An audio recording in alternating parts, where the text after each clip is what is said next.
छठ महापर्व का दूसरा दिन खरना कहलाता है। ये दिन छठ व्रत का सबसे महत्वपूर्ण हिस्सा माना जाता है, क्योंकि इसी दिन से व्रती पूरी तरह निर्जरा उपवास की शुरुआत करती हैं। खरना की पूजा में व्रती पूरे दिन निर्जल बिना पानी पिए रहती हैं और शाम को सूर्यास्त के बाद पूजा कर प्रसाद ग्रहण करती हैं।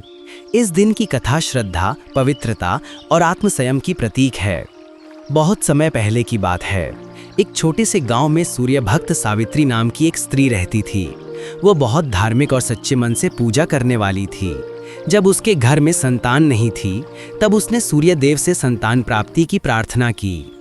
वो रोज नदी किनारे जाती, सूर्योदय और सूर्यास्त के समय अर्घ्य देती और पूरे मन से कहती, हे सूर्य देव, आप जीवन दाता हैं, कृपा कर मुझे मातृत्व का सुख दें। उसकी सच्ची श्रद्धा देखकर सूर्यदेव प्रसन्न हुए और बोले, हे देवी, तुम्हारी भक्ति से मैं प्रसन्न हूँ, परंतु तुम्हें अपनी तपस्या की परीक्षा देनी होगी। छठी मैया का व्रत रखो, सात्विकता और पवित्रता से पूजा करो, तुम्हारी मनोकामना अवश्य पूरी होगी। सावित्री ने छठ का व्रत आरंभ किया। पहले दिन उसने नहाए खाए किया, स्नान कर घर को पवित्र बनाया, शुद्ध भोजन किया और संकल्प लिया कि अगले दिन खरना का व्रत रखेगी। दूसरे दिन यानी खरना के दिन उसने पूरे दिन एक बूंद पानी तक नहीं पिया। शाम को सूर्यास्त होने पर नदी किनारे मिट्टी का छोटा चूल्हा बनाया, उसमें लकड़ी जलाकर गुड़ और चावल की खीर बनाई, साथ में रोटी यानी पूरी और केले का प्रसाद तैयार किया। फिर उसने स्नान कर नए वस्त्र धारण किए, सूर्यदेव को प्रणाम किया और कहा, हे छठी मैया, इस शुद्ध प्रसाद को स्वीकार करें और मेरे जीवन को संतति से पूर्ण करें।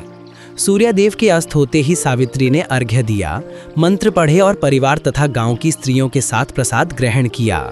ये प्रसाद ही खरना का प्रसाद कहलाया। अगले वर्ष सावित्री के घर एक सुंदर बालक का जन्म हुआ। गांव भर में खुशी छा गई।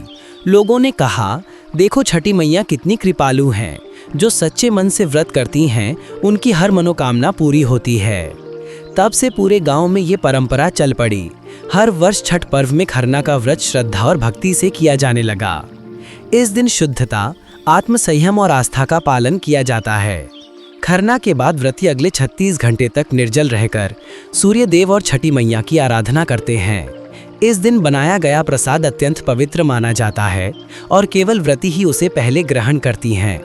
खरना पूजा हमें सिखाती है कि सच्ची श्रद्धा, संयम और पवित्रता से की गई प्रार्थना कभी व्यर्थ नहीं जाती। जब मन और आत्मा एकाग्र होकर ईश्वर की आराधना करते हैं, तब असंभव भी संभव हो जाता है।